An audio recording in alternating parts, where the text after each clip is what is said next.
one podcast, mining the Magic the Gathering community for salt. This is the Howling Salt Mine. It's the Howling Salt Mine. The Howling Salt Mine.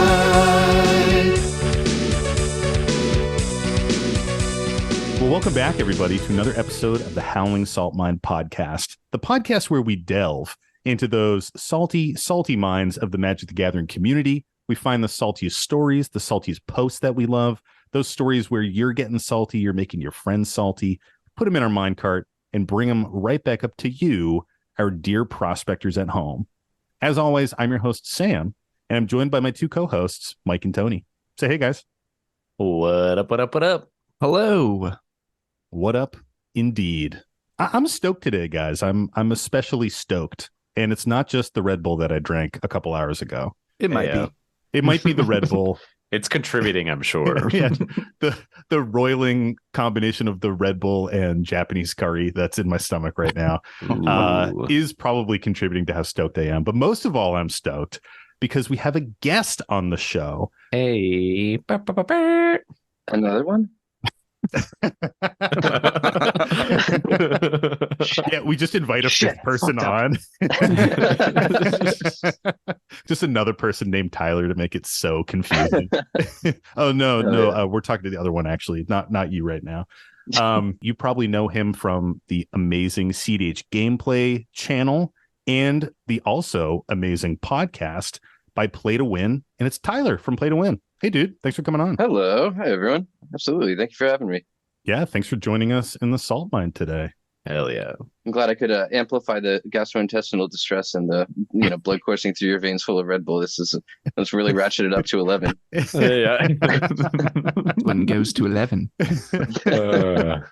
I try not to drink Red Bull every day, but I do also buy them by the case. So, my God. My move is Celsius. Have you had those ever? No. They're like Fit Girl Red Bulls. It's so I can be a all fit of girl? the marketing is towards, yeah, exactly. It's all towards as a pre-workout drink for women, but they're excellent. They're very good. When you pour it into a glass, does it give the same reaction that the first time you pour a Red Bull into something where you can actually see its color? It's at least 10% less urine adjacent than Red Bull looks if you pour it into a glass. So it's definitely got that edge. I have an important question about energy drinks. Mm-hmm. If they were available in the 80s, how much less cocaine do you think would have been consumed in the 80s? Oh, dude, so much less. Look at Japan. Japan has had energy drinks for decades. They have a culture around it. Fucking Kirby eats an energy drink in the Kirby game. Do you know the cocaine usage of Japan? Yeah. It's probably lower than the US. So I feel like what you're saying is if the FDA had been faster to approve early energy drinks, then it's basically their fault that the drug wars in Colombia have been going on for so long. Yeah, I approve that. I'll go on record and okay. Yeah, sounds right to me. Checks out. Also, Red Bull would be, I don't know, would Red Bull be like a Coca-Cola? Would it be like a massive tycoon? It's already pretty big. Maybe. I mean, I guess Coca-Cola was the original energy drink, right? If it, was Coca at some point. If it had Coke in it. That's the hint. A tasteful amount, Yeah. Just enough to get you going. What's a tasteful amount, Tony? Tell me. Just enough, Just a bump, yeah. Just a couple bumps. Yeah. Quarter of a line, Okay, now we're getting on a tangent about energy drinks, which I'm down for. I love energy drinks, and I used to drink 2 to 3 a day. Have I talked about this before? Yeah, I think definitely. so. Yes. Yeah. Okay. Well, Tyler knows. Tyler's That's a Those are bad the sign. episodes I listened to. Yes, they clearly Okay, cover a great. lot. So that means on a recent episode you talked about that. No, I picked 4 from across a broad spectrum of days. Ooh, love It that. just means Sam talks about them every other episode. Honestly. hey, I have a passion for energy drinks. All I'll say is look up Power Horse. It's really good. Oh my God. That sounds like one of the gay animals. There's bears and otters and power horses. Yeah. Wow. What a throwback I'm to here for college. Power Horse. Absolutely. It's so good. Yeah. So for our new guests, we have a little interview section. Yeah, it's pretty grueling, actually. So I hope you studied. Yeah. And every time it happens, Sam says it's grueling, so you know it's grueling. I think that specific word it is that bandied about. word. Yeah, that's my least favorite guild. So Hey. No pressure, but if you fuck it up, we will cut the recording. sick. We'll smash it to keep it on gruel. Yes. So the first question we like to ask is, how did you get into Magic the Gathering? Oh, well, like a lot of people, I played like a little bit kind of casually in high school. I had a friend whose older brother was really into it, that sort of thing. And I did that just playing kitchen table basically through, I think, Apocalypse. And then I put it down. Early days. Yeah, but I guess I'm fucking old, dude. I mean, No. I tell you, I don't know if you can see all these grays, but so I put it down then, and then I came back. I was actually driving down the highway, and a friend just coming from Connecticut, where I was working at the time, coming back into this area, the Lehigh Valley, with no plans because I fucking hated Connecticut so much. I was like, I'm just going home, and I don't give a shit. And respectable yeah, opinion. Connecticut fucking sucks. As a Connecticut-born native, respectable opinion. Yeah. Well, listen, I lived in Stamford, so like you don't know how bad it was. Like, You even goes like one of the worst parts of Connecticut. Yeah, nice. Yeah. Just not quite New York City. All the unfun parts. Yeah. I feel like I've driven through Connecticut so many fucking times because I lived in New Jersey and I just fucking hate Connecticut. I always said if it was just like a wasteland that everyone could just like drive straight across, it would be better. I would like enjoy it. But yeah. I'm gonna agree with you there. So I was driving back, and my friend called me because he saw my car on the highway and said, "What are you doing tonight?" "I'm going to a sealed midnight pre-release." And I was like, "I haven't played Magic in 6 years, but like I literally have no plans. So like I guess this is better than sitting at home and twiddling my thumbs." So Nice. so I did, and I loved it, and I went, you know what, this is great. I'm gonna play only sealed, and so I did that for maybe 8 months, and then A his purist. friend group was into Commander, and I guess this was fairly early in the popularity of Commander. This would be about 11 years ago now. So they got me to build a Commander deck, and I have been playing Commander religiously ever since. Is that like 1 or 2 years into Focus Commander products? I think our first one was 2011. Is that right? Yeah. I fucking, how old am I? 11 sounds right. I think it was 11 because I had a Agave deck in college. Yeah, that I was think one of there the had first been prints. like 1 or maybe 2 Commander sets, because the first Commander I put together was Mogi's God of Slaughter, because I opened it at a pre-release. Nice. Nice. Yeah, we all have a A horrible lot of time experience. playing against that deck all the time. The fourth in our pod, Nick, just has an absolutely brutal Mogus deck that he just recently rebuilt, and it still fucking sucks. yeah. Excellent. And we asked him to rebuild it too. Yeah, we're like, punish us. Stupid. I guess. I don't know. Wait, I think you two did. I did not ask for it. No, Tony, I think it was you. Mm. So you started with a Mogus. So it was like EDH back then. It wasn't even really Commander yet. Yeah, I would say most people were calling it EDH still, and I had a pretty limited play group to play with, and pretty quickly started pushing the bounds too much. So I should have known I was going to turn out to be a somewhat competitive player. Mm. I finally was like, I'm going to buy cards to build my deck instead of building Mogis from the scraps of your collections.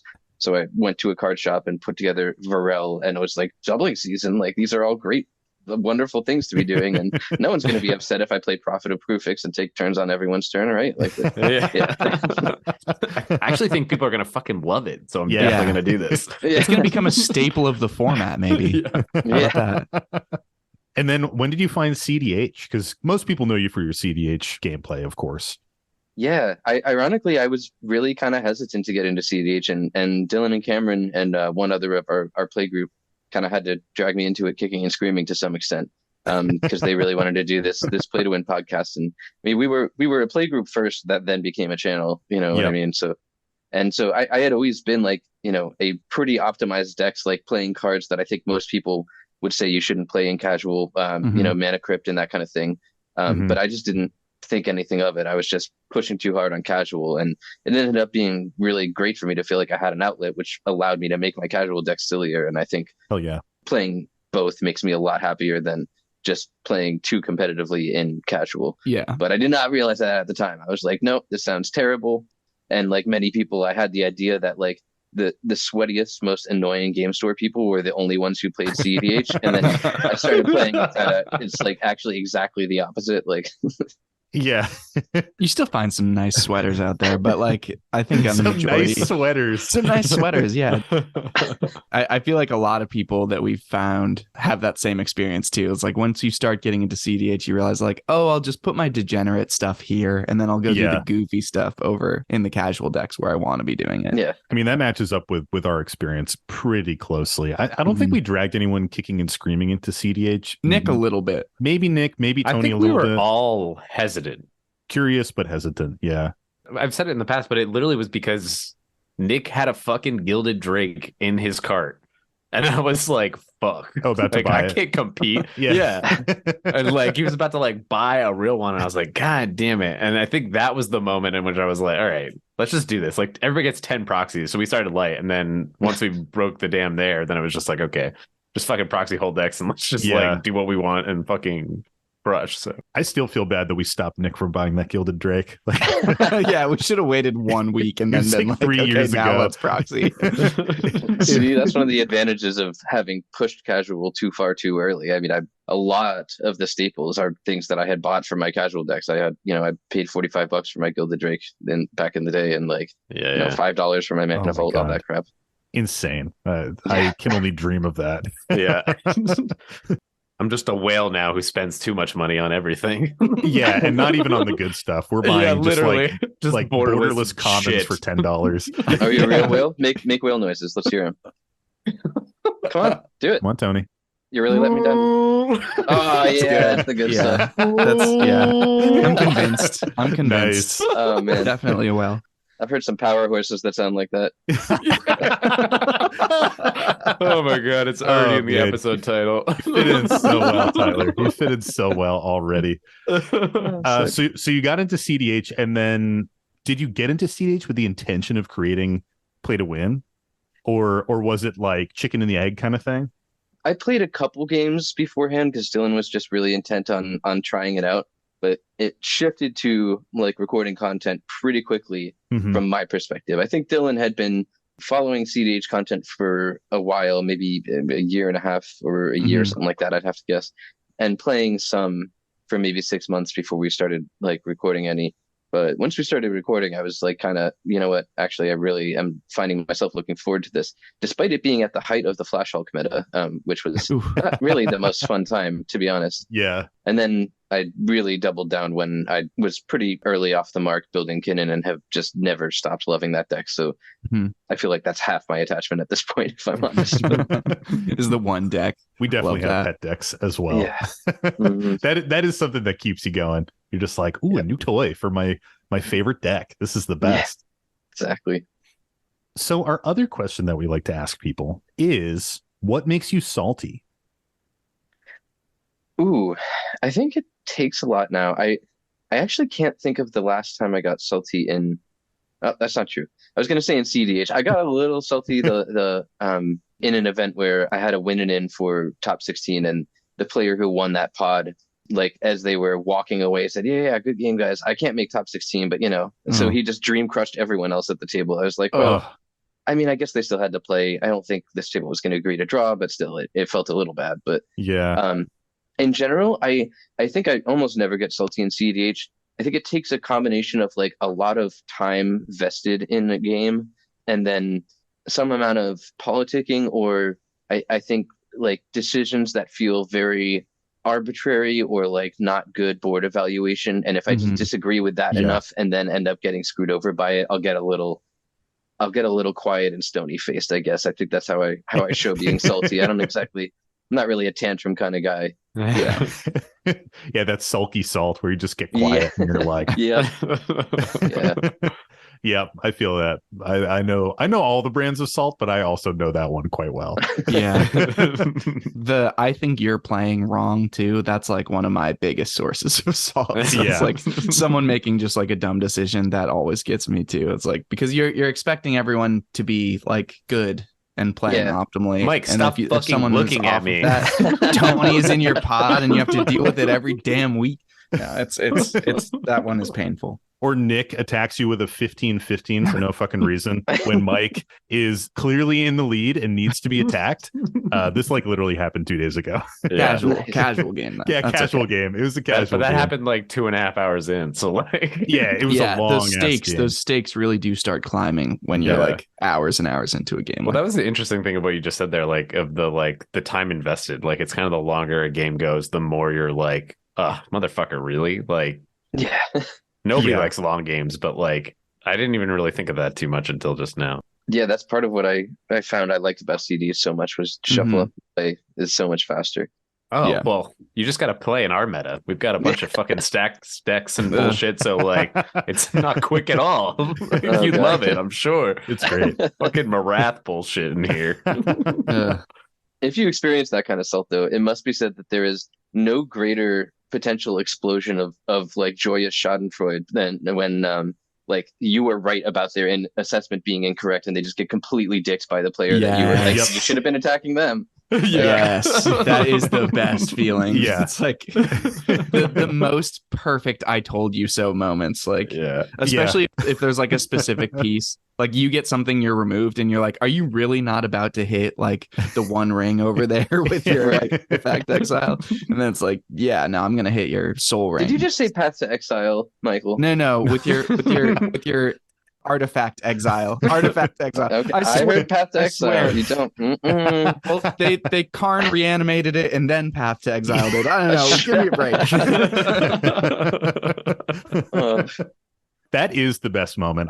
Lately, I've been, I'm in my salt. That stuff happens. And I say, let's remember this moment when, for example, on Tuesday, I was like, let's remember this moment when Mike wins the game. And guess who won that game? Mike did. And Nick was the first person out. It's like, come on, man. Sorry, Nick. This is how you know we're still Game Store people at heart because we just fucking love being right. Yeah. I mean, the three of us are engineers. We love being right. Yeah.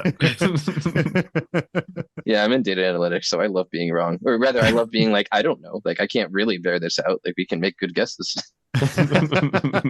We'll look into it. Well, should we get into it, guys? Let's talk about some salt. Yeah. We're going to be reading some salty stories, some salty posts that we've collected from the internet. And but Sam, Ooh? What's salt? Great question, Tony. I appreciate it. Oh, do you want me to take this one? Ooh, yeah, Tyler, here's the salt take definition. It away. Yeah, in Tears of the Kingdom, when you send the Goro guy rolling at those like big bricks of rocks and these little pink things fall out, they say rock salt. That's the salt.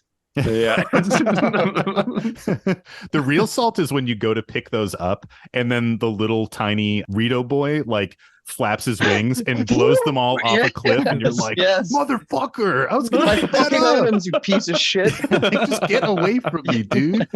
Don't ever talk to me or my son again. I appreciate him knocking headshots off constantly because it's pretty amazing, but like every 5 times I press A, I feel like he's like, oh, did you need me? Did you need me to come over here? Yeah. Tony has no idea what we're talking about. He doesn't own a Switch. There it comes. It's a point of contention on the show. It's a point of contention in the Discord. It's one of the major dividing issues that we experience, honestly. I couldn't have not played it after playing Breath of the Wild because it was so fucking good, but I wish I could have not played it because it really disrupts my life because I have no self-control at all. So my sleep schedule is constantly fucked and I will just ruin my life to the right people. This game. Yeah, we're all sleepless gremlins over here, so you're in good company. For your sake, then, I hope you haven't picked up Baldur's Gate. No, and I'm not going to. I don't think my brains are both playing it, and that seems like a recipe for disaster. Yeah. Yeah, for sure. It's excellent, but it's also problematic in some ways. Yeah, those games are dangerous. That's like when I found Terraria. Oh, yep. Classic game. I literally played it. I played it until at night all I was dreaming about was Terraria, and I was like, this is a problem. Have you ever gotten there with Tetris? Because that's one of the weirdest experiences. Not Tetris, but definitely Guitar Hero, where you're dreaming and the dots are just like flying at you. And it's a terrible mix of like kind of fun, but it's also like a stress dream. And then you wake up and you're like, I was just like stressfully trying to hit those dots all the time. Yeah, it's kind of dystopian too, where you're like, I'm just dreaming of like weird lizard brain light signals like flying at my face. Not a good thing. Well, let's get into it, guys. Let's talk about some salt. We're going to be talking about everything from the small grains to the full shakers. You know, salt takes many forms, and we're going to dive into it today and find some cEDH branded salt. I found some stories that are on brand for us today. Love that. Ooh, or at least sort of on brand. So ready. Let's do it. So the first story that we have comes to us from the cEDH subreddit. Ooh. And this one comes to us from user 37 Borks. So if you guys see user 37 Borks on the cEDH subreddit, give him an upvote. You know the drill. Spread that goodwill. And the post is titled, "Am I the asshole for not copying Chain of Vapor?" And the story goes, this is a nice short one. Situation. I'm player 1. Player 2 has a smothering tithe on board and goes for a win, which likely means wheeling with the tithe on board. Before he does that, he casts Chain of Vapor on a Dranith Magistrate from player 3. Player 3 copies the chain, but instead of targeting the tithe, he targets something on my board, which made my already very bad position even worse. I decided to not copy the chain since I had no realistic chance of winning anymore, especially not if I have to sack a land. But the other 3 people blamed me for spite playing because it's my fault that we lost. Am I the asshole? Ooh, so this is funny because I specifically talked about doing what player 3 in this one did in a play to win episode when we were talking about Chain of Vapor, because I think it is always the correct play. And the reason that I think it's the right play is that if your opponent doesn't then copy it when you are certainly going to lose if they don't, then they are spite playing. And yeah, you're the asshole.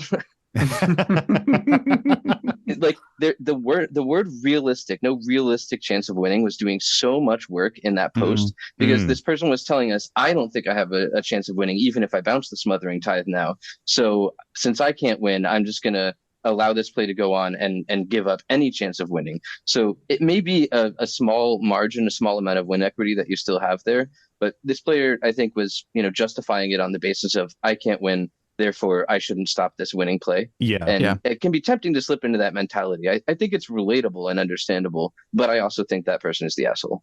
Yeah. I think that's an interesting point. The realistically does also do extra work if you're anticipating a wheel being one of the next thing that's getting cast, right? Because like you should be expecting to get a fresh grip of 7. Like if you can't look at 7 new cards in your deck and maybe somehow have a way back into the game, like your deck might be in kind of a pretty scuffed up place at that point. Yeah. I do think that it's like kind of an opportunity. It depends on like what your table's appetite is for like politicking, but there is like a version where you say, if you target my shit with your copied Chain of Vapor, I'm not going to hit the smothering tithe, and you try and force it back on that original player. Yeah, you can try and politic it. Yeah, so I think like try and do that first, and then if they do target you and you follow through with it, you're slightly less of an asshole because you kind of stated your intentions like in advance. But once that target is declared on you, you kind of got to hit the thing that has the like 100% chance that it loses you the game. Yeah. They didn't specify whether players 3 and 4 were potentially representing any other interaction. It does kind of depend on that. If they were both untapped with a ton of blue mana and 7 cards in hand, then I feel pretty differently about that. If it looks very plain that a wheel is going to get countered, or if they almost certainly have other interaction for the smothering tithe. Assuming that was not the case. You could also bounce it back at the person that just sent the chain at you and be like, okay, if you're really going to dick on me, then you got to be the one to deal with the smothering tithe. That's a power move. Yeah, there's an absolute flex. That's a Powerball. Yeah. That's a power horse. Oh, Power Horse. I'm sorry. Yeah. Man, I forgot already. I extra like Power Horse because it's just a flip of horsepower, which we're talking about all the time. Tony, were you the one that just made a horse sound? Did you make whale sounds and horse sounds? Oh, man. I was so excited. I'm sorry. Tony's more of a whale. Sam's more of our resident power horse that we have. I can confirm. I've seen at least one horse with Sam's haircut. Fucking right. Yeah. Freshly trimmed mullet, dude. Freshly trimmed today. Oh, look at that hot mane. I literally cut it like 2 hours ago. Had to look your best for our audio recording. It was just so poofy and hot. I had to shear it off. It was brutal, man. The sides have to be sheer, short. you're using sheer to. You're Yeah, definitely he's really a power leaning into the horse. power horse. Yeah. If you know my hair texture, then shearing is the correct term. It is so like coarse and voluminous. It's yeah. I can't trust any barbers with it. I've been cutting my own hair for like a decade. It's the only way it works. But this is an interesting one to me because I don't think that you can like deny a chain of vapor in this context without there being like any spite involved in it, because there's at least a little bit that you're frustrated that you're down on your board, you got targeted, and you're like, I'm not going to fucking make this decision. I'd rather like have the game end, you know, versus like you said, Tyler, like trying to play to that tiny sliver of an out that you might have, but it's still better than, 0%. Yeah. I will also say that like outside of true competitive play, because cEDH can just also be played like mad casual too with your goober friends. And I think that if this was like in a play group, like a really friendly play group, I might play into this a little bit different, especially in cEDH when someone is like mana bullying or like trying to force me to use interaction so they can save their own. Like we've had this crop up in our group in the past before, and it's sort of like, I'm just not going to do it so that you'd never do this to me again in the future, which is not the right move for tournament. Right. Yeah, for tournament it's definitely not, but it's like I don't take getting bullied. Yeah, not totally. from y'all. Like I'll let other people bully me, but my pod can't bully me is where it lands, Yeah, exactly.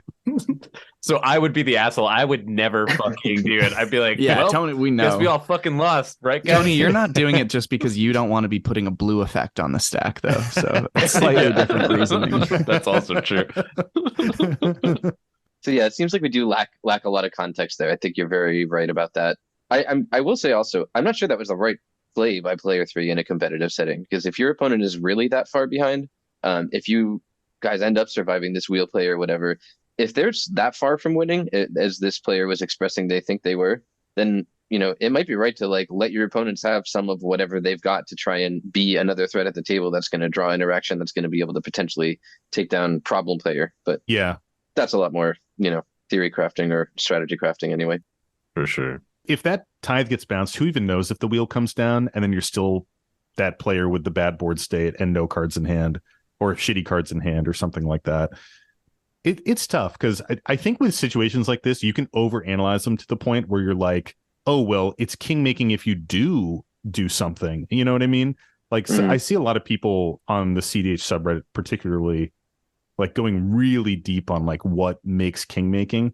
Because if that next player in rotation is like ready to set up a win and pop off and you deny this wheeling player their win, are you handing it to the next person? There's like a whole kind of hierarchy of thought there that I think you could just kind of go down the mine on, Yeah, yeah, absolutely. I think it's one of those things where like just generally cEDH questions of kind of like this raw am I the asshole question, so much information is like hidden at that point that like you might not even know whether you're being the asshole like when you're making the decision. Like Tyler was saying, like depending on what people have in hand, it drastically alters whether that's like the right play for you to take or not.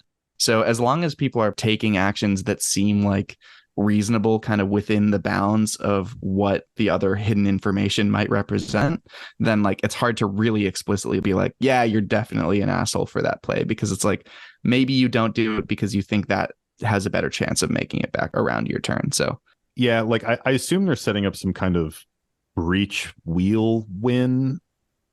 Again, reading into it a ton. You don't know that. Literally have no context. None of those cards are named. but if they're bouncing a Dranith, why would they bounce a Dranith before? Because they have to play Selvala to win. Because they're like running Selvala's Bay. there aren't any wheels in those colors, Tony. Yeah, they fucking did something. I guess what I'm trying to say is like I just wonder if.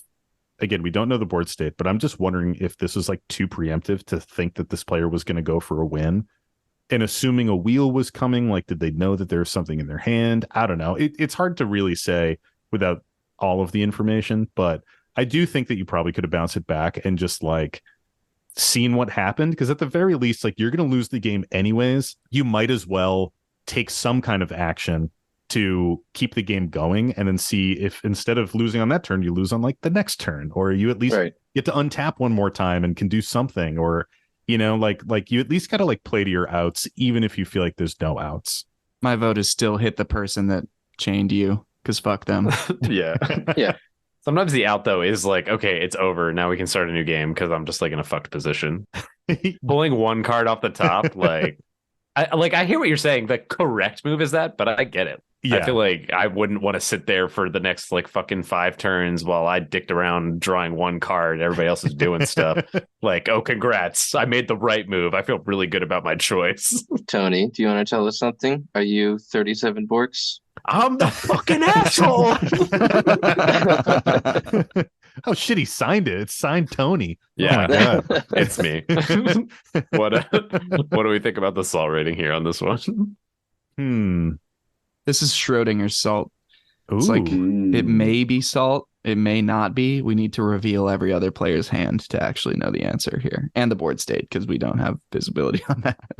I'm going to say this is moderately salty, and as we said, there's not really enough context, but just going by the tone of the post, like how they wrote it, it comes across that way. It comes across like they were upset and knew that they might be making the wrong call here and just didn't give a shit because they were upset in the moment. That's how it sounds to me, but yeah, there's clearly salt in this situation from the players that feel as if they were spite played and that chain wasn't copied.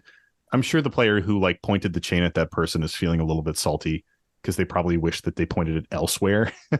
You know what I mean? But that's a gamble when you do this kind of like chain of vapor bullying.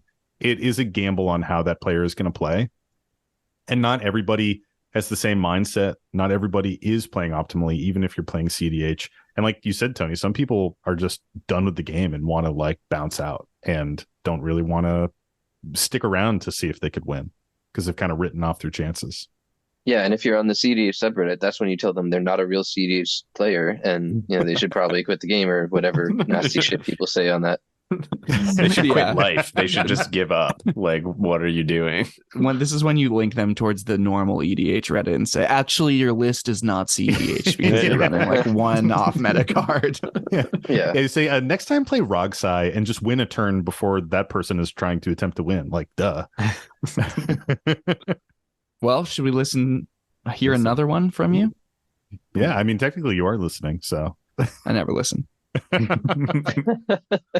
Yeah, let's do it. So this next one comes from our Patreon, and this comes to us from our buddy Voidwalker. What's up, dude? Thanks for supporting us. And giving us a story. Even better. And giving us a cEDH-related story. The post is titled CD Salt. We call cEDH CDH, like SEEDY, and then the letter H. Is this like a common thing, or are we weird? Do you encounter this, Tyler? No, I hear people try so many other ways of saying that, and that is just not one of the many that have stuck with me, at least. But you're really stressing the E every time you pronounce it. CEDH? CEDH. I just take my fucking time and say it slow. All right, Just fair long enough. form, competitive Elder Dragon Highlander. That's every single time. No, I would actually say usually I just say casual or competitive. I don't specify that as CDH at all. Fair. I think we say cash or seedy. Yeah, that is what we say for sure. It's pretty cringe now that I actually think about it at all. No, we're cool, dude. We're cool. You don't even know. What are you gonna do with the 3 minutes and 50 seconds that saves you by the end of your life? Probably contemplate if I should have copied that chain of vapor or not. All right, and this story goes. This story was recounted to me by a good friend. I think about it often, so I decided to share it here. I'm paraphrasing and writing it in the first person as if I were him. I know it's kind of silly, but bear with me. We'll bear with you, Voidwalker. Don't even worry, dude. Oh, we're bringing bears into it. Nice. Power horses, bears. Power bears. Yeah. Power bear sounds like a bad tasting energy drink. I don't think I would buy Power Bear. That's not where my mind went, but Oh. Yeah, well, not mine either. Where did it Nice. go, Tony? we'll leave it at that. Okay, all right. Let the listeners use their imagination, you know. I think they already are. I was playing a game of cEDH on Spell Table. I was playing Magda, and the two other relevant decks at the table were Urza, Lord High Artificer, and a Rograhk Tevesh Turbo Stacks deck. Interesting. Also, like we like to say every single time, Get fucked, fourth player. You weren't important enough to be included in the story. Yeah. After a few turns, we were at a bit of a stalemate with a stacked out board. It's the Rograhk Tevesh player's turn, and they have 6 mana untapped. They cast a dark ritual. This is highly suspect. Me and the other player have no idea what they're going for. The Urza player decides to use a force of negation to counter the dark ritual. The Rograhk Tevesh player says that this is an objectively incorrect play. They say you should always counter the payoff, not the ritual. The Urza player deliberates for a bit and decides that they still want to use the force of negation. The Rograhk Tevesh player once again insists that this is a bad, non-cEDH play. The Urza player insists on countering. The Rograhk Tevesh player basically scolds them until they back off of countering the dark ritual. With 8 mana to spend, the Rograhk Tevesh player casts Obliterate, an 8 mana uncounterable spell that destroys all lands, artifacts, and creatures. Over the next few turns, the Rograhk Tevesh player uses Tevesh to gain advantage until they finally win. This is the only game of cEDH that has ever made me salty. Ooh, yeah. I think that's completely unacceptable behavior by the Rograhk Tevesh player. Yeah, and right? if I was doing that at a tournament, after they did that, after they talked me out of it, after they cast that uncounterable spell, I would then still call over a judge and say they browbeat me until I changed my mind after I had already declared the spell and put it on the stack and then put it in an uncounterable spell. And this is unsportsmanlike at the least and overt cheating at the worst. Yeah, it's just very, very weird to insist and basically get into an argument from what it sounds like. Scolding them is what the post says. Damn, it's not weird. They were then able to win with their uncounterable spell. What do you mean? I'm getting flashbacks to a different large red spell that was cast and got countered by the power of the table dynamics. Oh my God. Are we going to talk about this now? No, we can't talk about this right now. But I think Tyler, we have to. No, we can't. We'll talk. It still has to be talked about with Nick around, but these guys once refused to let me resolve a warp world. I was gonna let it happen. I mean, no, you weren't fucking. You weren't. I definitely was. I didn't care. It was a scramble verse. Sorry, not a warp world, but over webcam time. I have a casual deck that runs both of these cards, and I have a specific random number generator app that allows you to resolve, or at least makes it feasible to resolve scramble verse over spell table. And I have used it. I am 100% in your corner, buddy. Oh, this was God. in person. No, it was definitely over webcam. Maybe I'm lying. Maybe I'm lying. Anyway, we said if it was in person, we would have let you do it. We can get back to this story. I just wanted to, because we can't talk about this without Nick. Can I just say, if it was an 8 mana spell and they were countering the Dark Writ and they could see that that player had 8 mana up, then on its face, that is a perfectly reasonable play if the interaction you have is Force of Negation, because they might just be hard casting a Razaketh, with which Force of Negation doesn't hit. Totally. So I can't believe they got talked out of it, to be honest. And furthermore, the Rograhk Tevesh player or any other player who is saying you shouldn't counter this, you always have the option of revealing information to the whole table. You can turn your hand over and say, here's what I'm doing. This is why it's not scary and you shouldn't counter this if you really want to talk them out of countering it. But you don't use hidden information and shout someone down. That's total dick behavior. It's bullshit. Yeah. Also, not only shouting them down and just being like, you shouldn't do this, but being like, oh, that's a non-cEDH play. To me is fucking a wild statement to be like, oh no, in cEDH we actually never counter rituals, and that's why you should let my spell resolve. If someone is protesting that much at the table, that shows me that spell needs to be countered 100%, Right. Yeah. I feel like in our pod, if that happened, none of us would do that. But if say it's 3 of us and a stranger and we're playing and somebody did that, we would just be like, oh, guess what? That doesn't resolve. Your thing is I feel like there would be a human element of no, get fucked, other player. Well, yeah, you just screwed the table, and this person, I feel like that would definitely more happen. so they would just be like, don't listen to that bullshit, counter it. I'm surprised there weren't 2 other people being like, he's obviously lying. Don't worry about that. Just counter it. Yeah, if someone is that gung ho, don't counter the spell, don't counter the spell. That sounds like a spell that needs to be countered, right? It's very weird to me. Especially knowing that you're then going to play it. Did you think you weren't going to look like the asshole then when you did that? Or that is a wild thing too. We like to talk a lot about social credit, and that Rograhk Tevesh player is leaving that game with none. You know what I mean? Yeah. In tournament settings, you can, I mean, I'm not going to say you can do stuff like this. You should not, because like you said, it's unsportsmanlike. But like in tournament settings, you can be a shitter and like make weird moments happen and like pressure people in weird ways and like kind of use that uncomfortable politicking that doesn't usually come up in like casual games. Mm-hmm. But when you do that stuff, you earn a reputation and your social credit erodes, and like good luck having that stuff happen on the next tournament you play, because people talk to each other. People are going to be like, oh, avoid this Rograhk Tevesh player because they are like really weird and putting out strange vibes and bullying people and forcing them into specific plays, and like look out for that shit when you play against them, because they're probably going to do it. And it might not even be the next tournament, it might be the next game round. Like these 3 players might be like, if it's an in-person tournament, like they might be going out to lunch with a guy in the next, round for that Rograhk Tevesh player. So it's like that information is going to make it around pretty quick. Yeah, that whole social credit, I think that matters a lot. And I think there's a pretty good chunk of the community too who would just rather not win that way, than like at any cost. Like there is not yet a cEDH tournament that has had a high enough prize payout that I would willingly be that much of a douchebag to win it. Like, I don't know what that number is, but it's be like that much of a douche. I want to know what that number is.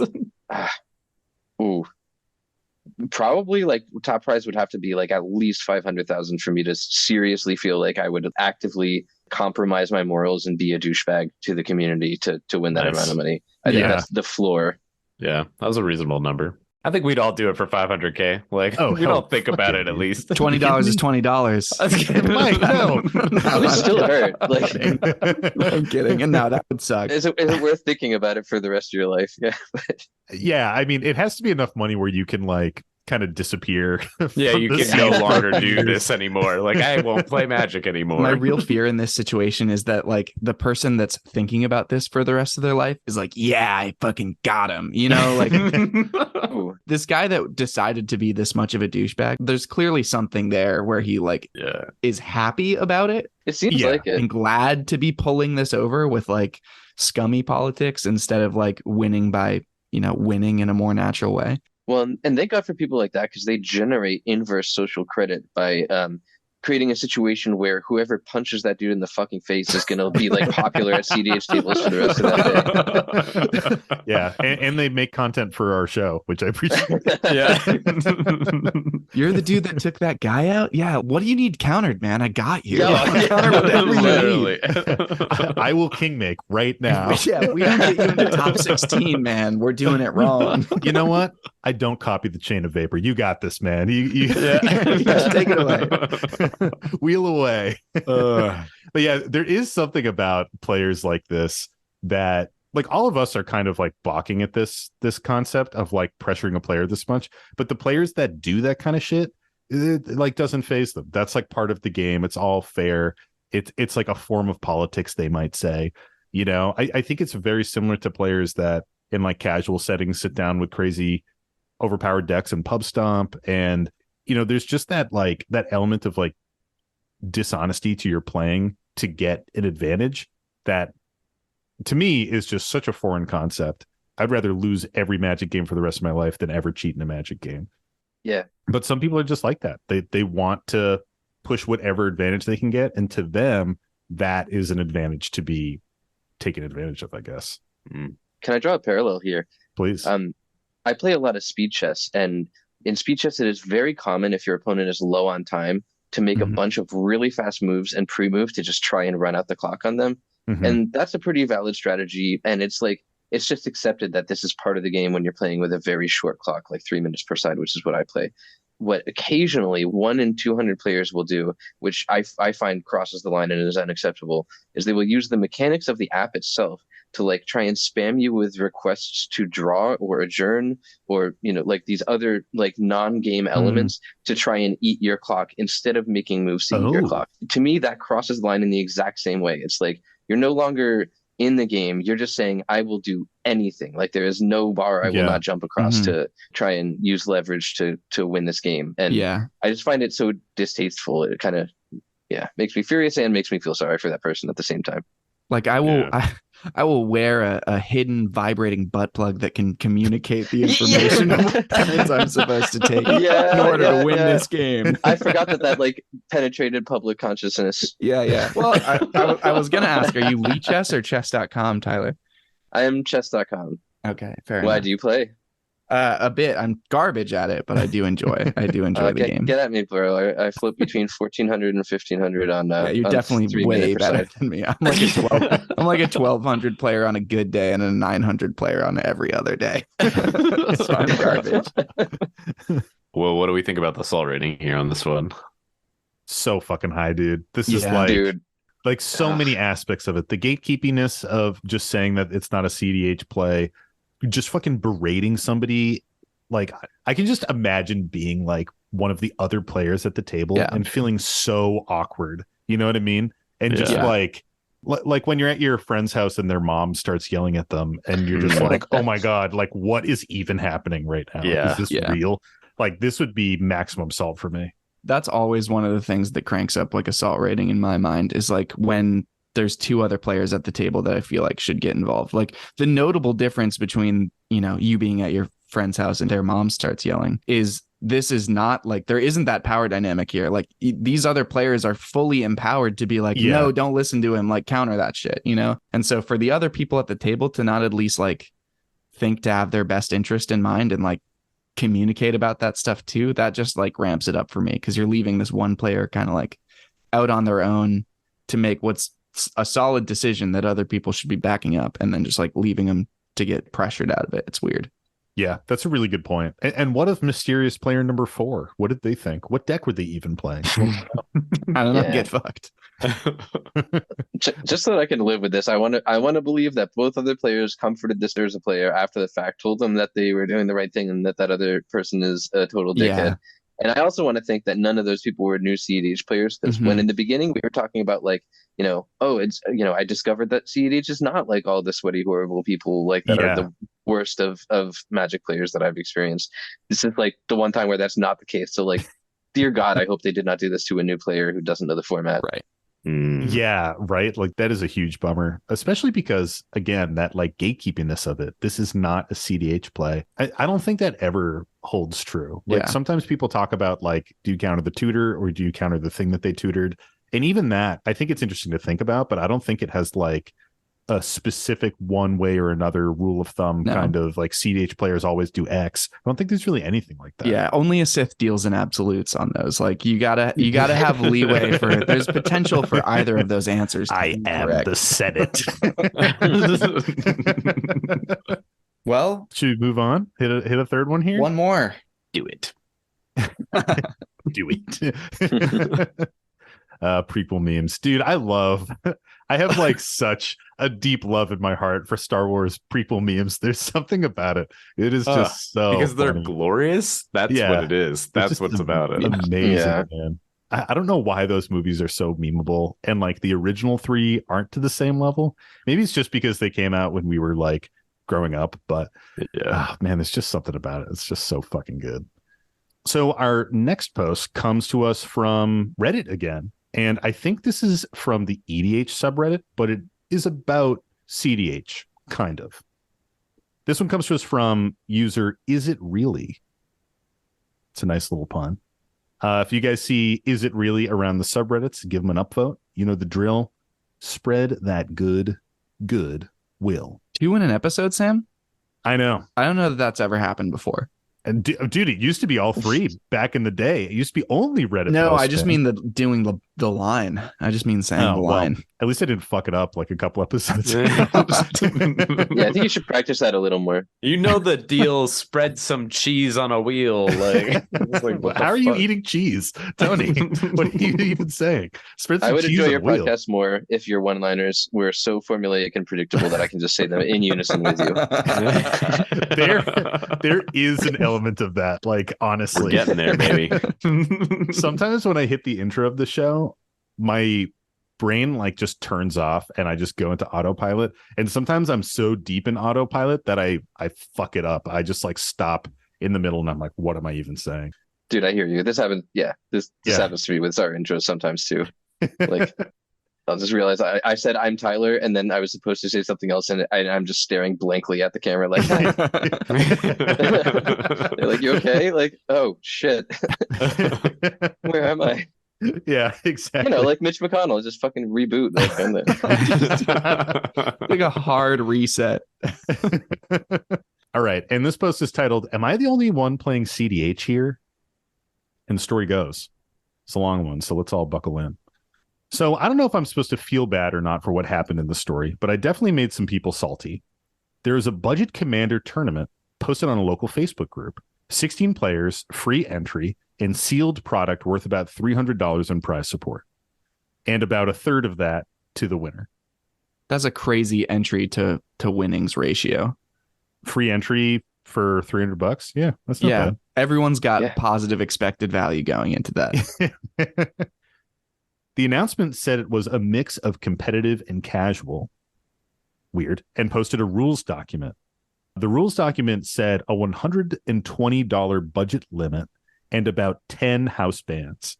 The ban list was kind of a hint to it leaning a bit more casual, as the only competitive ban was Thoracle, and the rest was stuff like Time Stretch and Armageddon. So, extra turns and land destruction. Still, I assumed that even with some casual players, a few local grinders would show up to try to spike it. So I metagamed kind of hard, spent hours and hours brewing my deck and discussing it on cEDH discords, cross-checking with high-placing lists from online budget leagues and tournaments, etc., etc. I assumed a lot of Kinnan, Yuriko, and Winota opponents. So I put together and tuned a budget Tivit list with Graph Digger's Cage, Containment Priest, Curse Totem, and tons of removal to hit the meta. But I still made sure it could represent a consistent turn 4 or turn 5 win. Probably goldfished hundreds of times and min-maxed the budget, so I ended on $119.60. Day of the tournament rolls around, and I get into the first pod. There are no cEDH decks, not even close. There's an upgraded Prosper Precon, a Saproling deck, and Rift Tokens deck. I win turn 5 through a single piece of artifact removal. Round 2 is all the winners of the 4 pods. Tournament is 4 rounds Swiss-ish. And I get to see all the, quote, best decks in the room. But it's still pretty much the same level as my first pod. And I win turn 4 with no opposition. Let's just say I win every round. It's not close, and my pods are like 30 minutes, while the other pods are normal 2-hour casual slog. Normal, in quotes. A lot of my opponents and the tournament organizer took it well, but there were definitely a few salty opponents there too. And if I knew everyone else brought casual decks, I would have too. But to be honest, when the format is tournament with prizes for the winner, you kind of have to assume someone is going to bring their best deck. I knew that there would be some amount of pub stomping, but really I thought we would at least have 4 to 6 budget competitive decks, and the finals pod would be full cEDH vibes. Boy, was I wrong. Man, I have such strong feelings about this one. Share them. This sounds a lot to me like a tournament organizer who said a mix of casual and competitive because they didn't know what the right answer was or didn't specify to other players. Yeah. And I think every player that participated in this, both the cEDH player who feels like they were pub stomping and feels bad even though they're happy they won, and everyone else who did feel bad about it should be pissed at the TO, because that it just sounds like not clarifying that even close to enough. If you set the expectation at a mix of everything and this budget and a house ban list, like I really think you have to make the distinction between casual and competitive and pick one or the other, or you're going to have a bunch of people that have this experience. Like, yeah.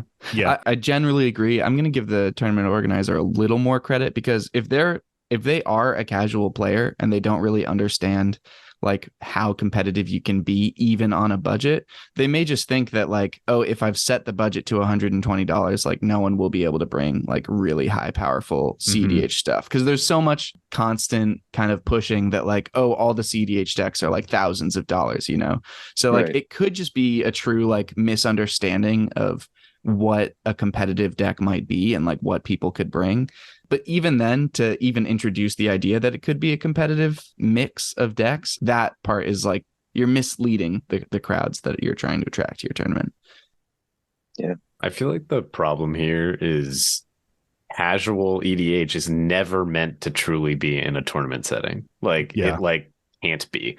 Like competitive EDH, like cEDH, if you will, is like you know, designed for it, and it just like makes sense because it like levels the playing field, and there's too much spectrum in casual. And like you're saying, like you can't even actually define it like without putting all these artificial rules in place. And anytime you say, okay, you're gonna win something if you win this tournament, if you win games, you get prizes of some like monetary value, it means you've made it competitive. And so like you can't mix the two. And honestly, I don't think I've ever had fun playing in a casual. Well, that's not true. You've never had fun playing with us, Tony? No, I was gonna say Sam and I played in a tournament that was quote casual, and we came in and we fucking crushed. So it's like, you know, it felt good, but like we were the problem, right? We came in and we're like, other people are gonna come in hot, and like, and some people definitely did, but it was probably like 50-50, right? And they didn't. It's not like we got matched up perfect. It was just random. So it's like it felt like there's a lot of people who were crushing their opponents, and we were some of those. Yeah, and we had people at the table next to us playing cEDH decks, and then next to us it was like upgraded precons. You know, I think that's just kind of like what happens when you open a tournament to the masses, because every play group has such a different definition of what power is, and someone's going to be like, "Yeah, I got my most busted thing right here. It's a Sapperling deck." And no one in my group can beat it, or it's this upgraded Prosper precon, and no one can beat it. I'm just so good with this deck. And then you get time sieved, and you're like, well, yeah. There's so many cards that everyone's frame of reference for what is powerful is radically different. And if you zoom out, this basically sounds like we're all just pointing at this is a failure of the Rule Zero family of interactions. Like. Yeah. And this is part of why I've come to like cEDH so much, is that Rule Zero is mostly already taken care of. Like that's it's just part of the contract. And this was one where they didn't Rule Zero. They tried halfway with, a mix of whatever and so on. I think it's very understandable that this player felt both bad and maybe a little salty. Yeah. There's also like their question, the core question of their post, right? Like, am I the only one playing cEDH around here? Like, yes, like yes, you are. And also you're not just like lightly playing cEDH. You spent a lot of hours and time investing into building a deck on there was a training montage niche. There was a whole ass training montage. Yeah, but I think Chariots of Fire played at one point. Like it was a whole thing. And so yeah, it did work, Tony. You're right, they won, but like at what cost? In a 16-person tournament, it is actually kind of small enough that I'm not sure you can 100% expect that like a sizable portion of that population is going to show up, like having put in the same level of work that you did. We're going to have a prize fight, and our prize fight will use a mix of boxing gloves and guns. Yeah.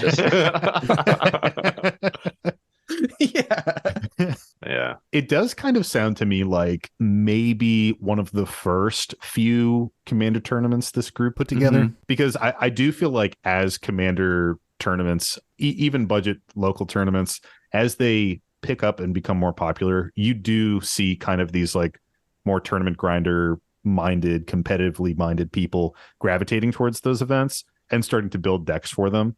And to me, it kind of seems like our friend Is It Really Here just sort of hit one of the first ones at this store and kind of showed them like, hey, if you're going to have an event like this, you might see a deck like mine. I do think it's pretty surprising that they didn't see literally any other one, any other players with that type of deck. I am surprised by 16 people, like, I guess that's plausible. But I mean, you can do some busted shit with budget decks. I think probably not anymore, but when we first got into cEDH, I think like the premier budget cEDH deck at the time was like Gitrog, because you can build like a pretty decent $50 Gitrog deck that like kicks ass, because Gitrog just doesn't have super expensive pieces in it anymore. That deck isn't as good these days, but that used to be like the thing, Fucking throwing some shade there, Sam. Yeah, that and Anya. Yeah, Anya as well. But definitely Anya, R.I.P. As we know, that deck sucks ass. Anya was great. I was just playing it into 3 fucking blue players, so like, yeah, you were just every time you try and put your World Gorger Dragon out. Yeah, just a pilot error, really. My God, what do we think about the salt rating on this one? I think this is just a little salt. Yeah. Yeah. A smidge. Yeah, I think it's just a little sprinkle. This doesn't seem so bad. You're like sad no one else joined in on the salt with you, you know? Mhm. Yeah. It's a lonely salt. Mhm.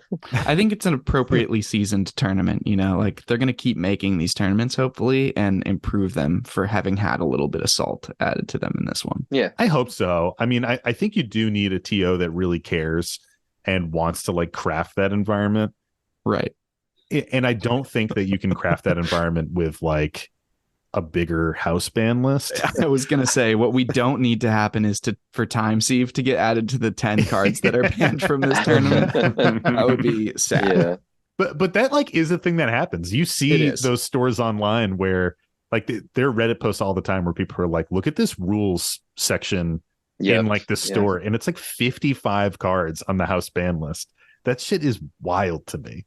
It's like, can't you just ask people to play nicely? Like, it's just so weird. I don't know. I got issues with ban lists like that. Yeah, I do think it's very hard to arbitrate and basically force everyone to be at the same power level, though. I will say that it is very close to impossible in Commander. I've seen, every point system under the sun, you lose the game if you win before turn 4 and this and that, like all sorts of house rules, all sorts of like handlander lists, budget restrictions, all of that shit. And it seems like none of it works. And I don't know what the answer is either. I feel like still to this day, no one has figured out a good way to actually get people to play stuff at the same power level. Yeah. Besides talking and kind of repetition and like trying out a few games, and like comparing some decks and stuff like that. Yeah, but that'll only work in like a pod. Yeah, like dedicated play groups. Innately, the only place that you can have similar power levels is when there's a hard wall of like the cap of how good a deck can be on one end of it. It's like if you're all playing to the absolute ceiling of how CEDH, good a deck can be, like cEDH, then that's the only place that you can get like actually solid evenness. Or you're all opening up precons that like came from the same set. But even then, there's usually one that's better than the others, Yeah. Yeah. I will say that they do a pretty decent job of balancing the precons, and the one fun Commander League that was close to same power level that I played was everyone was allowed to put $20 worth of upgrades into a precon deck every month or every 2 weeks or something. I don't remember exactly, but that was close. I mean, it still slid into but yeah, that's. The fact that it's that fucking hard really tells you something, doesn't it? Yeah. Does. I mean, I think the answer is that people just need to accept that there's going to be bad games and there's going to be bad variants. And even if you have perfectly balanced decks, the game may not feel balanced when you actually play it. And that's just like the thing. It's like if you walk away and you're like, that game was imbalanced. It's like, well, was it imbalanced because someone got like a turn 1 or 2 Soul Ring? Was it imbalanced because you just had shit draws or you missed land drops? Like, what's the real culprit? Was it really that somebody's deck was so astronomically stronger than yours that you were dwarfed by it? Or was it that, it was just bad breaks and the game had some weird variance to it? With 100 cards in Singleton, there's just no way to really capture that variance aspect at like casual play. Like we can kind of try to remove it with cEDH, with tutors and deck consistency and things like that. But in casual lower power games, like you're just still going to have such a crazy amount of variance. I've seen precons take high power casual pods, and I've seen vice versa. Like somebody sits down and they're like, I got a 6, you get a 6, you get a 6, and somebody absolutely stomps. So it's just, you just kind of got to accept it. Yeah. Well, Sam, I don't think you want people to accept it, because then where are you going to get all your salty goddamn stories? That's true. That's the secret, Tyler, is they're not going to accept it. You're actually sowing discord. There's plenty of space for salt even without power level imbalances. That's what's wild. So it's like, we don't even need it. We could fix that problem and still be rolling in it. Yeah, I mean, like let's think of our friend, maybe not our friend, the Rograhk Tevesh player. Like salt exists even when decks are powerfully balanced at the highest levels. Yeah. Sadly. I have to say, I only know one person that plays Rograhk Tevesh, and he has got to be one of the nicest, least salty people I have ever played with. So maybe he's just mended his ways since the story. Right, like... maybe he learned. Kyle, are you okay out there, buddy? Yeah. It's like, oh shit. they heard about me. Speaking of salt, Is that time of the fucking week? Ooh. Hope so. Ooh, I think it might be that time of the week. Tony. Talk to me about that. Like, what time of week is that? It's the time of the week that comes every week. Every fucking week, baby. And it's the time of the week where we say, Mike, Mike. what's the salty card of the week? Salty card of the week this week is actually My board's wide open under the stacks piece. I can't cast my spells. I can't do anything. My board's wide open. Now you can combo off. I'll pass prio. I'll pass on everything. Stunning. nice. That was a pre-written. You had the lyrics on that one. I'm doing my homework lately. I'm He's just trying to impress you, Tyler. It's all right. Yeah, the songs are always better when there's a guest on. Because a couple episodes ago, I was caught unawares, and I was like, this can't happen again. You know, I can't be caught flat-footed again ever on this. So, I'll let you know right now. I got a list right next to me of songs that I've written up. Well, that was fucking amazing, and I think all you need to do is take those whale noises Tony graced us with earlier and put them in there like the hype man track. Oh, you know what I mean? Yeah, for sure. Yeah, that's definitely A little definitely whale in the background there is going to amplify that like tenfold.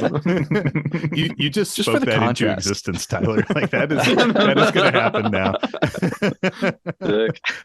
Will it just be a blooper though? Like this will just play as is, and then in the blooper there'll be the whale version. It'll be the Easter egg at the end of the episode. Secret release, yeah. Nice. Oh yeah.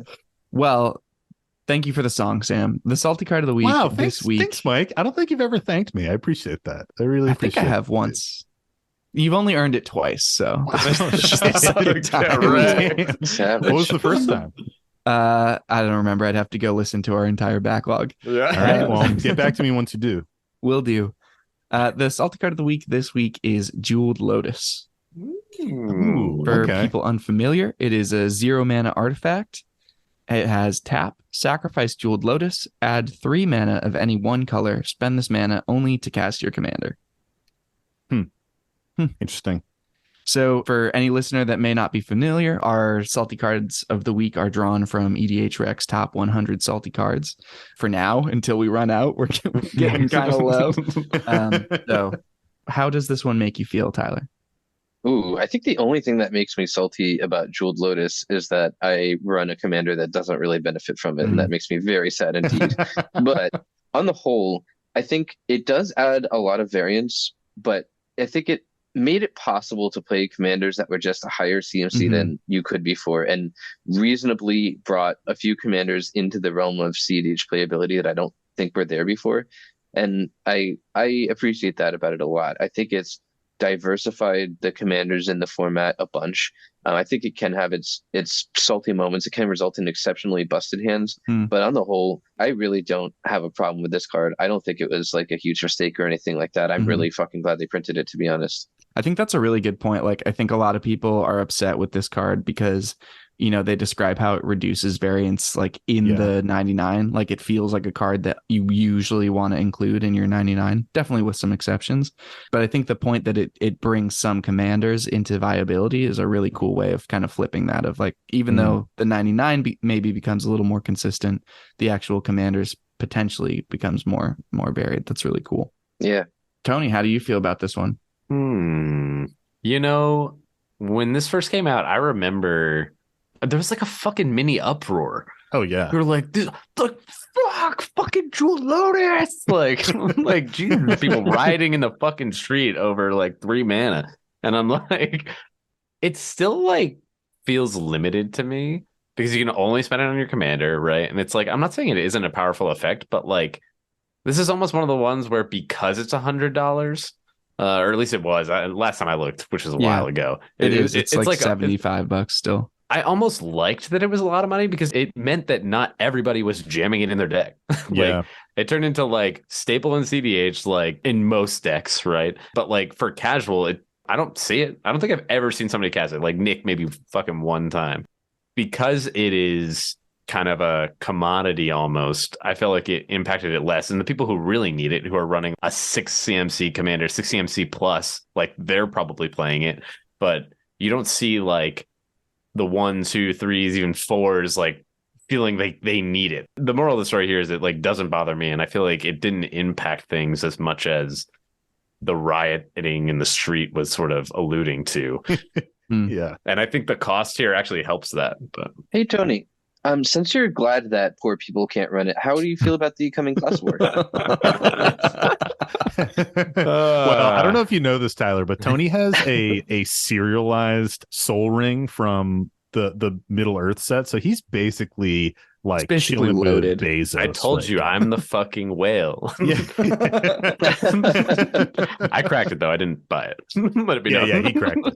But that just puts Well, you sure. that puts you in the higher tier once you cracked it. Yeah, I am the higher tier. So I look down on the peasants below me and wonder why they even exist, you know? Yeah. So it's like, Yeah, I think that changed your tax bracket when you open that. Yeah, friendly reminder: proxy your cards in your casual play groups. Yeah. Don't fucking buy $100 Jewel Lotus. Yeah, I 100%. say as I run around with a blinged out Kinnan that is all real. But yeah.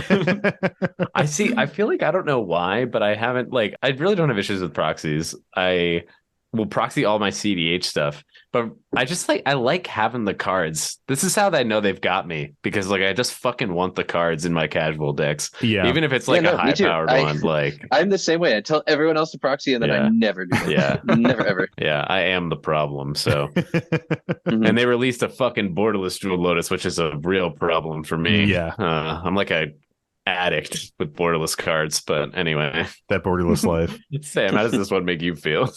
I mean, Excuse I agree with me, Tony. What the fuck, dude? It's in my contract that if you don't It's say not, it, I just man. It's fucking not. do it. Anyway, I guess we'll hear from Sam. That's fine. Sam in the editing room, fucking cut out that bullshit that Mike just did.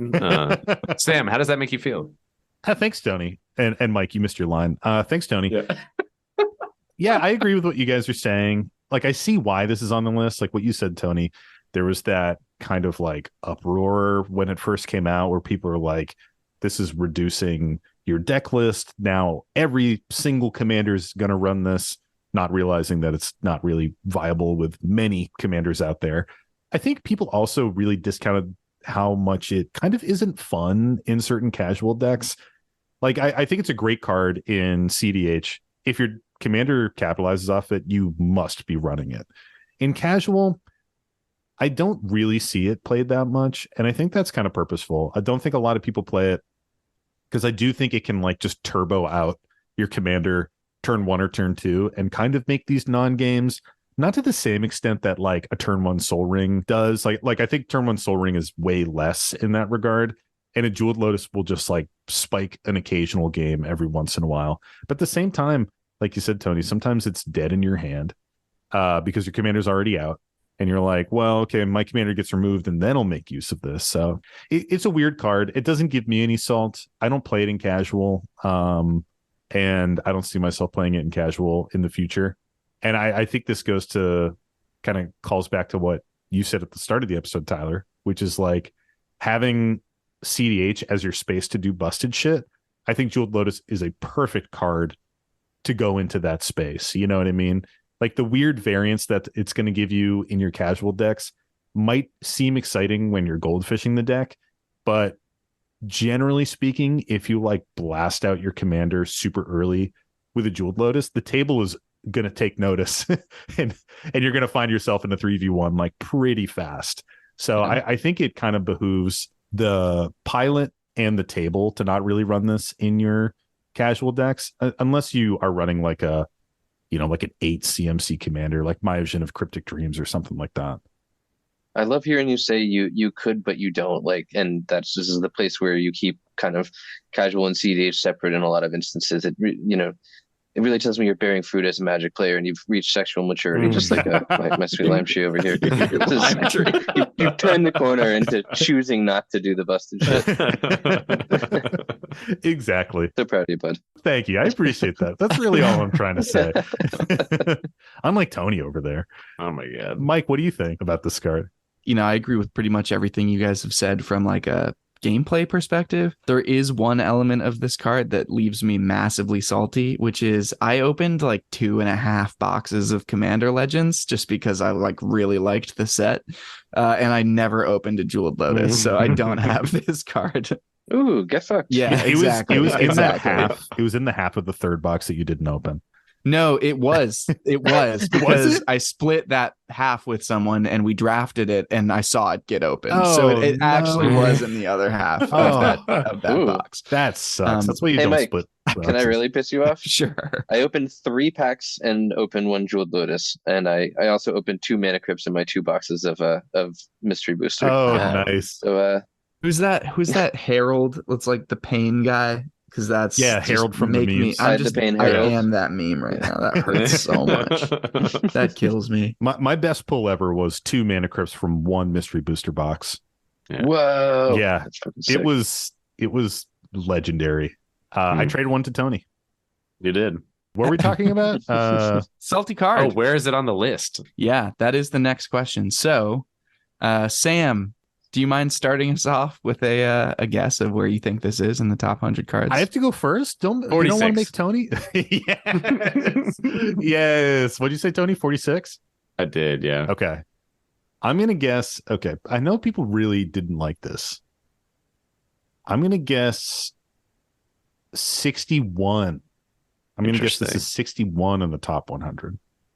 Is 1 the saltiest or the least salty? One is the saltiest. For reference, one is Stasis. Oh, I was actually going to guess Armageddon, but that stasis is pretty reasonable. Yeah, that's 6. Nice. All right, I see. I'm good at this. One other question: is this just like user submitted, like Yeah. votes or This whatever? is like EDH Yes. rec generated. So it's This like is about the knowing the masses. meta of the people who are answering. Like, It's Yeah. a family feud This survey. situation. Yeah, you need to know like who's getting surveyed a Mhm. little bit, but it's people on EDH Rec that get interviewed on like how salty various cards are. Mhm. I'm going to say 34. Ooh. Final answers all around. lock it in.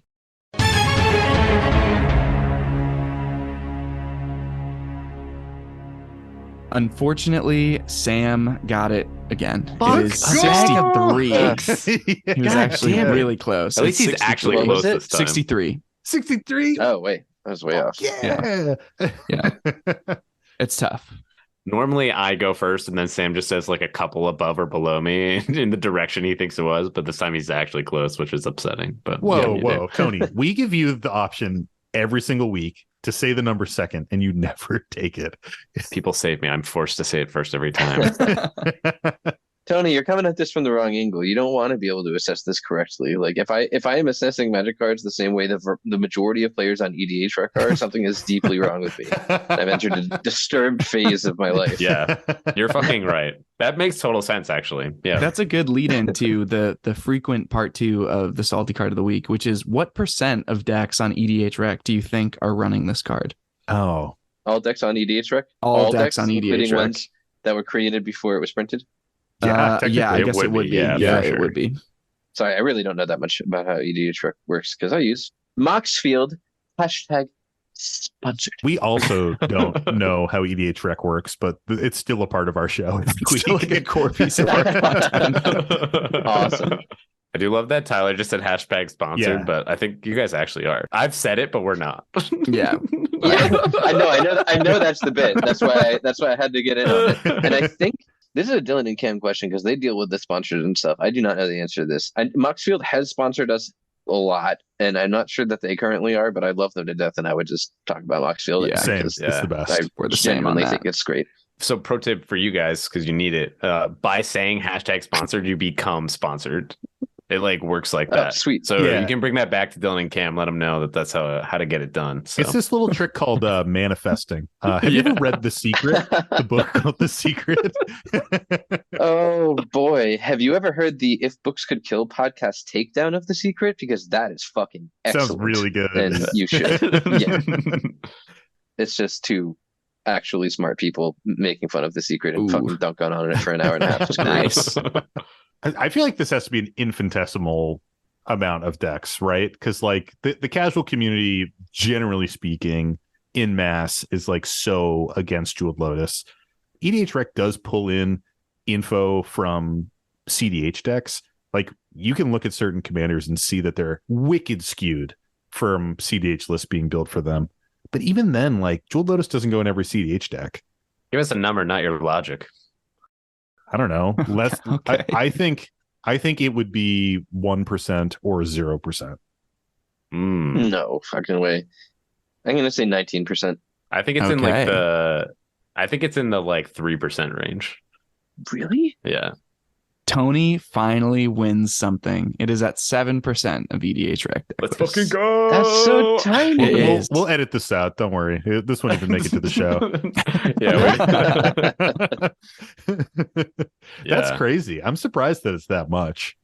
I think 7% is kind of a lot. So, like, to your point, like, we've heard some of these numbers before, and like 7% is kind of high. It is one of the higher numbers. Yeah. I don't know what a high number is. Like, I don't sure. It's like hundreds of thousands of decks. Like, we've had some salty cards come through that when we check them, it's registered as 0% because the number of decks it's in is so low. Yeah. Which is hilarious because it means that these cards that people are getting so upset about are like never seen effectively. Yeah. I said that when we talked about Winter Orb, I think in like episode 1, people do not see Winter Orb at regular tables. I just don't believe it. But they all fucking know about it. But they all know about it and they all hate it. But it's like, you've probably played against it once, if ever. Yeah. I played against it a lot. Well, cEDH is different. Listen, no, pre-cEDH. Casual? Whoa. Okay. Your friends don't like you. No, it wasn't my friend. It was my fucking boyfriend. Oh, no. An ex-boyfriend, which will become obvious when I tell you that he played Stasis and Winter Orb in a Leovold deck. And that just tells you everything. Oh, God. That's so awful. God, it's so brutal. A part of me just died. Like, Yeah. Oh, man. That's seriously not power horse behavior, honestly. It's not. Oh, that is some weak horse shit.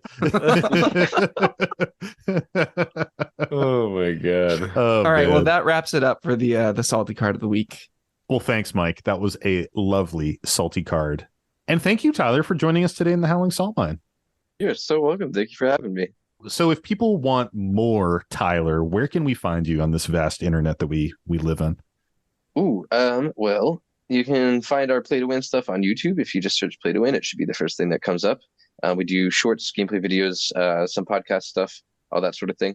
You can find us in your podcast feeds as well, obviously. You can find merch and other stuff at playtowinmtg.com. And you can find me personally at tbuck3 on Twitter. And on our Play to Win Discord, which is a super active community with cEDH games going over Spell Table just about every night, usually one or two pods. That's awesome. Sick, dude. Yeah, we appreciate you having on. We all love Play to Win. And I got to chill with you for the first time. Well, I mean, we talked about how we chilled in Philly, but I got to barely chilled in Philly. I think I sang Creed drunkenly at a karaoke night. So that's really why I did the cover of Arms Wide Open tonight. And I said, you were wearing a Play to Win shirt. And I said, oh, that's a cool shirt. And I didn't actually recognize that you were. Honestly, that happens like a reasonable amount of the time because I'm just not one of the main faces of the channel. And I am perfectly comfortable with that. When we first started this episode, I was like, I recognize your hands, but it's like the face is less like recognizable. I know those cuticles. These giant tobacco stains from my roll your own cigarettes. That is the way you'd actually be able to tell. Yeah, either holding a hand rolled cigarette or holding a blinged out Kinnan deck. Yeah, one of the two. 100%. But yeah, it was a joy having you on. Thanks again, dude. This is awesome. Thank you all so much. And for all the prospectors out there, if you want more Howling Salt Mine content, check out our Patreon, patreon.com/Howling Salt Mine. We have our thriving Discord. We're doing our monthly game nights if you want to jam games with us. We also have our short form content, Stray Grains, all the tangents that don't make it into the show. I think in our last episode, we talked about how we have like 25, 30 of those out right now. We got a lot. There's a bunch of those. And we also have our monthly show called Extra Salt if you want a little bit extra Howling Salt Mine in your life. We also have a brand new website that you can check out, thehowlingsaltmine.com or howlingsaltmine.com. We're inconsistent about the use of so our website should be that way too. You could get some branded Dragon Shield sleeves from us on there. You can also submit your salty stories there. If you don't submit them there, you can also email them to us if you want to have a salty story or salty confessional on a future episode of the Howling Salt Mine. Just shoot it over to us. I haven't said this in a while, but we like to ask people to keep it short, sweet, and to the salt. If you want other merch, you don't want the sleeves, but you want to sleeve yourself, we have our Bonfire store where you can get shirts, hoodies, crop tops, all that fun stuff with our beautiful logo on it. Bridles, saddles. Yep. Bridle, saddles, harnesses. Ooh, hang on. Those are Riding crop. Riding crop for sure. Yeah. Stirrups. Anything you need to live out your power horse dreams. Another thing you can do to help out the show is give us a 5-star review in your favorite podcast app of choice. I know lots of people say that, but it really does help small shows like us grow and find some footing in that big algorithm that just, controls who sees what and all that kind of fun stuff. And lastly, we have to shout them out every week, and we got to do it this week as well. Our amazing podcast artist, JD Burnett, for giving us our beautiful podcast art. If you're ever in Asheville, North Carolina, hit him up and get a tattoo. He's a really awesome guy. 10,000 subscribers or bust. That's when we get the tattoo. When we have 10,000 subs. Mike insists he hasn't agreed to it, but he will. It's in his contract. He's agreed. He will. I'm probably getting a play to win tattoo, to be honest. Hell yeah, dude. Hell yeah. Well, you guys surpassed the bar, so you're actually contractually obligated. Yeah, you have to get one. Fair enough. Mike, I'm glad that you agree that it is a contractual obligation. And yeah, we in have his that contract, not in mine. That's what I heard. Well, thanks again, everybody. And as always, stay salty and don't forget to draw an additional card during your draw step. It's the Howling Salt Mine.